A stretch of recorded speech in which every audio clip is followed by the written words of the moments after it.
Good evening. Priscilla West, 32308. I'm here to highlight a serious contradiction within the LGBTQ guide. Page 4, the importance of safe and supportive schools, emphasizes that LGBTQ students are at increased risk of mental health issues and suicidal ideation. Several speakers tonight have mentioned it. Then the privacy section makes clear that school officials will never out a child to his parents unless an official change in services is requested. Withholding access to support services in the name of privacy leaves LGBTQ identifying students at increased risk of self-harm and exposes Leon County Schools to liability for its inaction.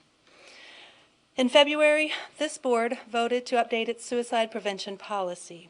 It required continuing education for school employees based on materials from the State Office for Suicide Prevention. This essential program identifies teens at increased risk of suicide for any reason. When followed, the program protects school employees from liability. This proposed guide puts school employees in an unacceptable situation. They must either comply with the suicide prevention policy or follow this new guidance. The existing policy requires screening when a child presents a change of mood, behavior, or feelings. This guide, on the other hand, prevents parental notification unless services are added. Suicide screening is a service which requires parental notification under the law.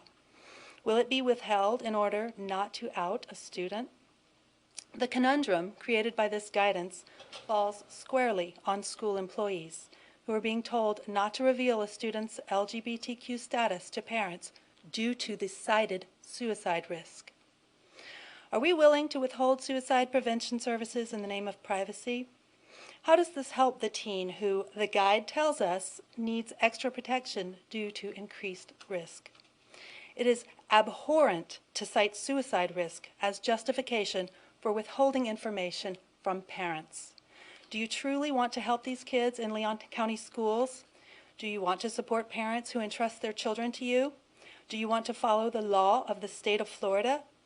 Or will you continue to allow guidance created by radical activists to be implemented in our schools?